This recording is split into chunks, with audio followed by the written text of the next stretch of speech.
So I study a period starting about the 1880s, when chemists working within a field that was really the queen of the sciences, a field that had started to produce first hundreds and then thousands and then tens of thousands of new synthetic compounds, synthetic dyes, and even pharmaceuticals, suddenly began to feel that they were facing a crisis.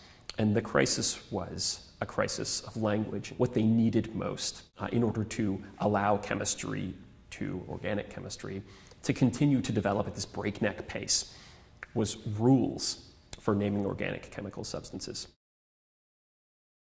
As an undergraduate, I majored in comparative literature, but I also took a number of courses in the sciences, in mathematics, and my favorite of those courses was my introductory organic chemistry course. I loved it, absolutely loved drawing out chemical mechanisms, doing syntheses. It occurred to me that a very literal conjunction of my interests, organic chemistry and comparative literature and linguistics, might be the history of organic chemical names.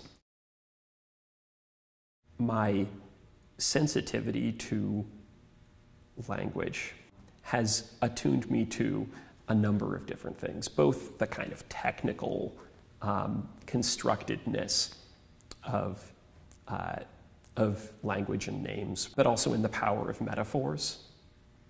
Right? Metaphors, one of the most powerful techniques of reasoning within the sciences, as well as in literature and in public discourse and everywhere else that language is used.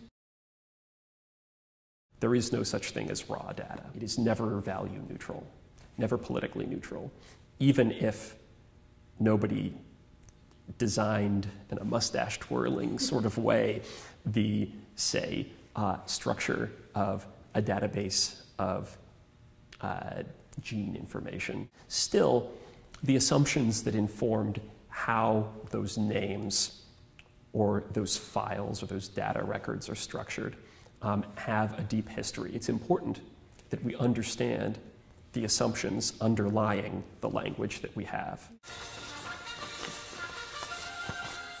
In looking through the papers of the Chemists Club, founded at the end of the 19th century, there was a list of drinking songs, and one of these songs was called the Beilstein song. What it was a series of chemical names, one after another, recited without any apparent rhyme or reason to them. It showed me that chemists, everyday chemists, found these names, number one, to be kind of laughable. You know, they were amusing enough that the idea of setting them to this folk tune and singing them after dinner seemed like the sort of thing that might be kind of hilarious. Butylamine, kalium isofalate trichlorohydrin. But it also showed that they found the understanding of these names, the ability to pronounce them and recognize them and sing them in this almost tongue twister sort of way, to be an important mark of their identity. The mastery of chemical names indicated their expertise in chemistry. Arabinus fluoran.